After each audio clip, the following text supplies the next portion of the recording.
Hello students, मेरा नाम है मोहम्मद शान और आप देख रहे हैं मेरा यूट्यूब चैनल जहां मैं वीडियोस अपलोड करता हूं for high engineering mathematics BSc. और अगर आप किसी भी गवर्नमेंट एग्जाम की तैयारी करना चाहते हो तो मेरा चैनल आपके लिए बहुत ही ज्यादा हेल्पफुल रहने वाला है। तो हमने पिछले लेक्चर में बात की थी रिंग क्या होता है और मैंने बताया था कुछ प्रॉपर्टीज। अगर कोई एक नॉन एम्प्टी सेट अगर वेरीफाई करता है तो हम उसको क्या कहते हैं, रिंग कहते हैं। तो दोबारा मैं रिकॉल कर देता हूँ कि रिंग होता क्या है। एक नॉन एम्प्टी सेट आर है, मान लो वो रिंग है, प्लस और मल्टीप्लीकेशन में वो रिंग है। मैंने कल 6 प्रॉपर्टी उसमें लिख के बताई थी। अगर मैं उसको कंसाइज वे में बात करूं तो पहली बार मैं क्या करूंगा कि मेरा आर जो है वो प्लस के अंदर एक अबिलियन ग्रुप होना चाहिए, और दूसरी बात करते हैं कि आर जो है वो मल्टीप्लीकेशन के अंदर सेमी ग्रुप होना चाहिए, और तीसरी बात करते हैं जो मेरे डिस्ट्रीब्यूटिव लॉस थे। अगर मेरा कोई भी नॉन एम्प्टी सेट आर जो है वो 3 चीजें वेरीफाई कर जाता है, मैं क्या बोलूंगा, रिंग कहलाता है। और मैंने पिछले लेक्चर में इन्हीं प्रॉपर्टीज को थोड़ा सा खोल कर लिख दिया था, तो वो क्या था, वो भी यही था। मैंने कंसाइज वे में आपको बता दिया कि रिंग क्या होता है बेसिकली। ठीक हो गया। अब बात करते हैं जीरो डिवाइजर क्या होता है रिंग में। बात करेंगे, अगर मैं आपसे कहता हूं कि जीरो डिवाइजर की बात करते हैं तो उसकी डेफिनेशन कुछ इस तरह से होगी। एन एलिमेंट, कोई भी एक एलिमेंट आपके पास है जो कि जीरो के इक्वल नहीं है, नॉन जीरो एलिमेंट है, और वो आपका एलिमेंट कहां से आ रहा है, आपके नॉन एम्प्टी सेट आर से आ रहा है। ठीक है, इज सेड टू बी, वो कहलाएगा जीरो डिवाइजर। वो जीरो डिवाइजर कब कहलाएगा, if there exist an element, और एक एलिमेंट और ऐसा ही non zero element B exist करे, और वो भी बी कहां से हो, मेरे रियल वाले सेट, यानी कि जो भी मैंने एक सेट लिया उससे हो।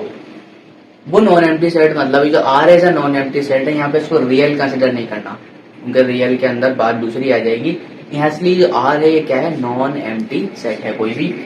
तो मैंने क्या बात की, एक एलिमेंट होगा ए जो कि जीरो नहीं होगा और वो उस आर सेट से आएगा, और उसको हम जीरो डिवाइजर कब बोलेंगे, if there exist an element, कोई एक और एलिमेंट उसी सेट में से बी होगा जो कि जीरो के बराबर नहीं होगा, लेकिन सच दैट इन दोनों का जो प्रोडक्ट है वो जीरो के इक्वल आ जाएगा, तो मैं क्या बोलूंगा, zero divisor in a ring. Basically according to mathematics अगर हम बात करते हैं ना, तो अगर मेरे पास कोई भी दो चीजों का प्रोडक्ट अगर जीरो है ना, तो लाजमी बात है कि इन दोनों में से कोई एक जीरो होगा। अगर दोनों में से कोई एक जीरो नहीं है तो पॉसिबल नहीं होता कि दो नॉन जीरो एलिमेंट्स का प्रोडक्ट जीरो आ जाए। लेकिन रिंग के अंदर अगर ऐसी प्रॉपर्टी वेरीफाई कर जाती है तो हम उसको क्या कहते हैं, zero divisor in a ring. ठीक हो गया। अब इसकी एग्जांपल्स पे बात करते हैं कि zero divisor in a ring हम कैसे कह रहे हैं। मान लो एग्जांपल के अंदर मेरे पास एक ग्रुप आ जाता है मॉड्यूलो Z8, जो कि एक रिंग है।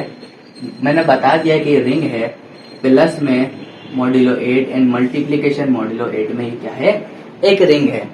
अच्छा, Z8 को मैं कैसे लिख सकता हूँ, ऐसे लिख सकता हूँ 1 2 3 4 5 6 7, ये मेरे पास 7 एलिमेंट्स आएंगे मॉड्यूलो Z8 में। और जब इसका केले टेबल बनेगा तो आपके पास एक सेट में ले लेता हूँ H, उसके अंदर 2 4 और 6, ये 3 एलिमेंट ऐसे होंगे जो ये प्रॉपर्टी वेरीफाई करेंगे। यकीन नहीं आ रहा, करके देखते हैं। अगर मैं बात करता हूँ आपको 2 मल्टीप्लीकेशन मॉड्यूलो 8 में, अगर मैं आपको 4 से मल्टीप्लाई करवाता हूँ तो रिजल्ट मेरे पास कितना आएगा, 8। लेकिन मॉड्यूलो 8 में 8 का रिजल्ट कितना आता है, 0। यानी इन दो का प्रोडक्ट कितना आ रहा है, 0, यानी कि 2 मेरे पास क्या होगा, जीरो डिवाइजर होगा। अगर बात कर लेता हूँ मैं 4 की, तो 4 को मैं अगर 2 से मल्टीप्लाई कर दूं तो ये भी 8 आता है, इसका मतलब भी 0 होगा मॉड्यूलो 8 में, तो ये भी क्या होगा, जीरो डिवाइजर कहलाएगा रिंग के अंदर, क्योंकि ये चीज मेरे पास क्या थी, एक रिंग थी।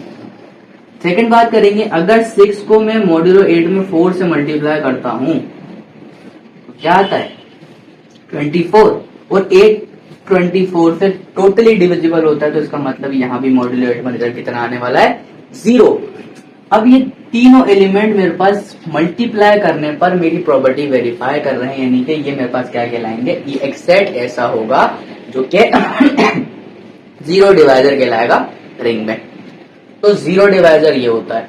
अब बात कर लेते हैं इसकी एक और डेफिनेशन की, थोड़ा सा और समझ में आ जाएगा। एग्जाम्पल लेते हैं, मान लो मेरे पास कोई एक सेट ए है, मैंने कहा 1 0 0 0, एक मैट्रिक्स मेरे पास सेट एक ये है और एक बी मैट्रिक्स मेरे पास ये है, इसको ले लेते हैं अपन 0 0 0 एंड 1। ये मेरे पास कोई भी दो सेट है और आप देख सकते हो ये नॉन जीरो है। अकॉर्डिंग टू डेफिनेशन मेरा ए और बी दोनों नॉन जीरो होने चाहिए। अगर नॉन जीरो नहीं होंगे तो मेरी बात नहीं बनेगी, डेफिनेशन गलत हो जाएगी। दोनों नॉन जीरो हैं। अगर मैं इन दोनों का प्रोडक्ट करता हूँ, मैंने कहा ए इंटू बी, तो आप करके देखना रिजल्ट मेरे पास क्या आएगा, एक नल मैट्रिक्स जो कि जीरो के बराबर है। तो यानी कि दो नॉन जीरो सेट्स का प्रोडक्ट करने पर क्या आया, एक नल मैट्रिक्स आया जो कि मेरा इस प्रॉपर्टी को वेरीफाई करता है।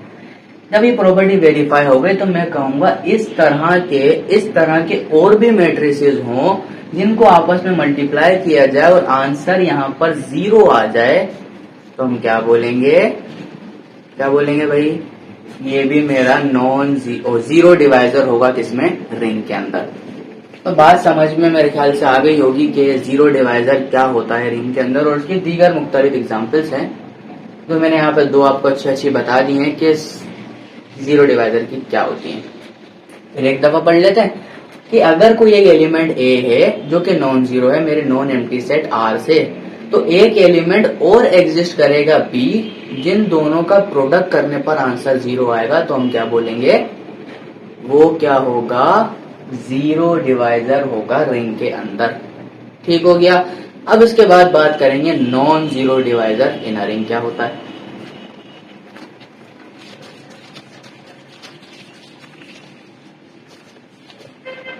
अब बात करते हैं यहाँ पर, यहाँ लिख देते हैं छोटा सा, नॉन जीरो डिवाइजर क्या होता है। जीरो डिवाइजर तो हमने समझ लिया, अब इसको देख लेते हैं। इसकी डेफिनेशन की बात करेंगे। मैंने कहा if A and B belongs to my real non empty set R, sorry मैं रियल बोल रहा हूँ लेकिन ये क्या है, नॉन एम्प्टी सेट आर है।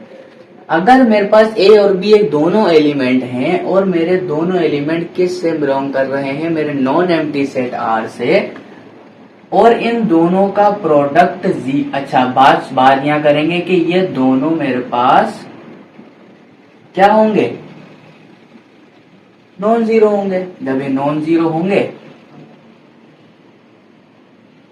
और अगर इनका प्रोडक्ट जीरो आ जाता है तो मैं क्या बोलूंगा, ये तो कोई पुरानी वाली बात कर दी मैंने भाई, ये तो आप बोलोगे तो जीरो डिवाइजर की डेफिनेशन है।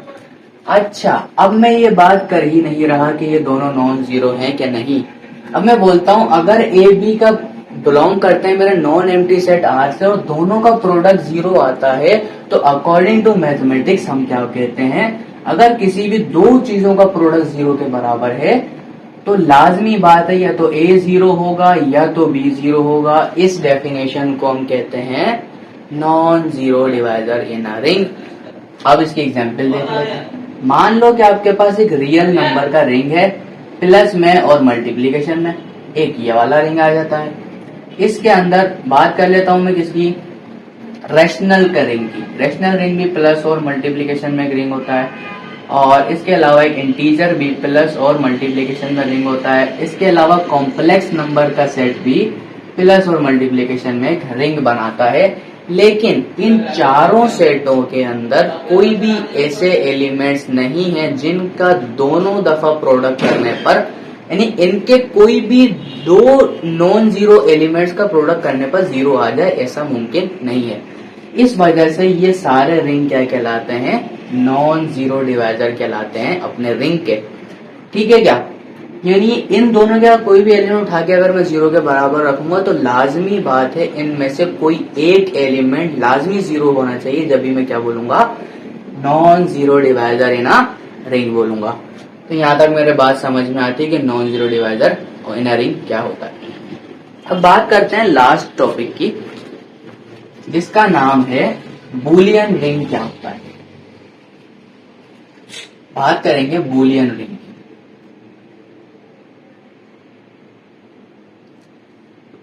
बूलियन रिंग, अब रिंग तो हमें समझ में आता है कि व्हाट इज अ रिंग।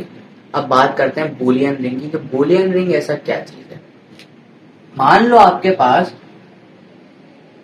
कोई भी, डेफिनेशन में नहीं लिखूंगा, सिर्फ आपको कॉन्सेप्ट बताऊंगा कि ये है क्या, बूलियन रिंग क्या है। बूलियन रिंग की अगर मैं बात करूं तो मेरे पास मान लो कोई एक ए सेट है जो कि प्लस एंड मल्टीप्लीकेशन में बी आर रिंग, ये एक रिंग है। ये मैंने अज्यूम कर लिया, मान लिया कि ये एक रिंग है। तो इस ए रिंग का हर element, each element in a ring, each element in a ring, मेरा रिंग का हर एलिमेंट इज आइडेम्पोटेंट। मेरा हर एलिमेंट क्या होगा, आइडेम्पोटेंट होगा। और आइडेम्पोटेंट का मतलब हमें पता है कि अगर उसी, मान लो ये मेरा ए जो है वो ए से बिलोंग करता है, कोई भी मैंने एक एलिमेंट ले लिया, मैं उसी का स्क्वायर करूं तो मेरे पास रिजल्ट पे कोई फर्क नहीं पड़ना चाहिए। This is called the idempotency property. तो उसी को स्क्वायर करो, आंसर सेम आ जाए। और इस रिंग का अगर हर एलिमेंट ये प्रॉपर्टी वेरीफाई कर जाता है तो आप क्या बोलोगे, मेरा जो रिंग होगा वो क्या कहलाएगा, बूलियन रिंग कहलाएगा। एग्जाम्पल लेते हैं इसकी छोटी सी। मान लो 0 और 1 मेरे पास कोई एक सेट है, is a Boolean ring, is a Boolean ring. अब मैं इसको बूलियन रिंग क्यों कह रहा हूं, बूलियन रिंग में इसको इसीलिए कह रहा हूं ना भाई, अगर मैं 0 का स्क्वायर करता हूं तो भी कोई फर्क नहीं पड़ेगा, 1 का स्क्वायर करता हूं तो भी कोई फर्क नहीं पड़ेगा।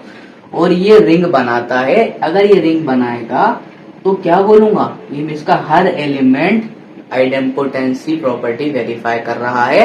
तो ये जो रिंग होगा मेरे पास क्या कहलाएगा, क्या कहलाएगा। चलो एक दफा और लिख के बता देता हूं कैसे।